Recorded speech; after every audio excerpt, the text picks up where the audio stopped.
Kita kena beneran zong. Yo.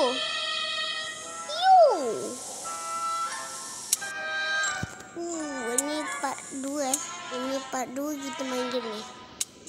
Yang ni part 1 dulu. Kita kena easy lah. Aku akan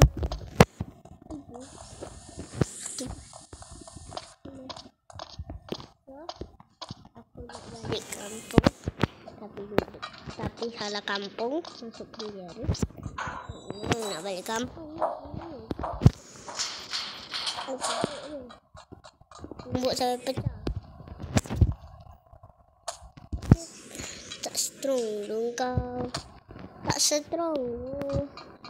Siapa kata tak strong ni? Aku akan tunjukkan pro player ni. Tadi tu.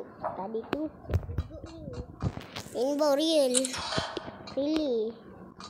Aku pernah ramai game prison. Satu video.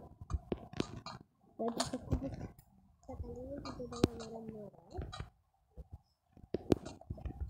Main banyak obi pun marah lagi. Apa namanya tak strong. Dah tak main 500 hari dah. Woi, ke sini kau. Aku ketuk kalau kau. Sini. Kenapa tak mati-mati keadaan ni? Saya tak boleh pukul ke?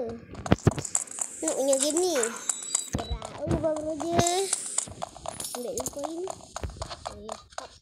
Papi. Siapa nak tengok aku main Squid Game? Bye. Polis. Tak boleh.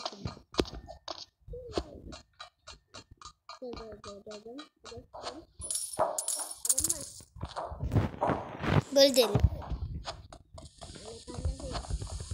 Assalamualaikum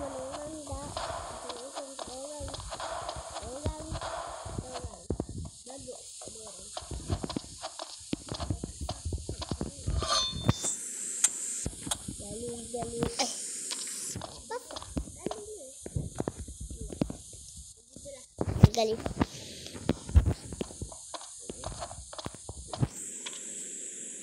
Tak boleh gali masalahnya.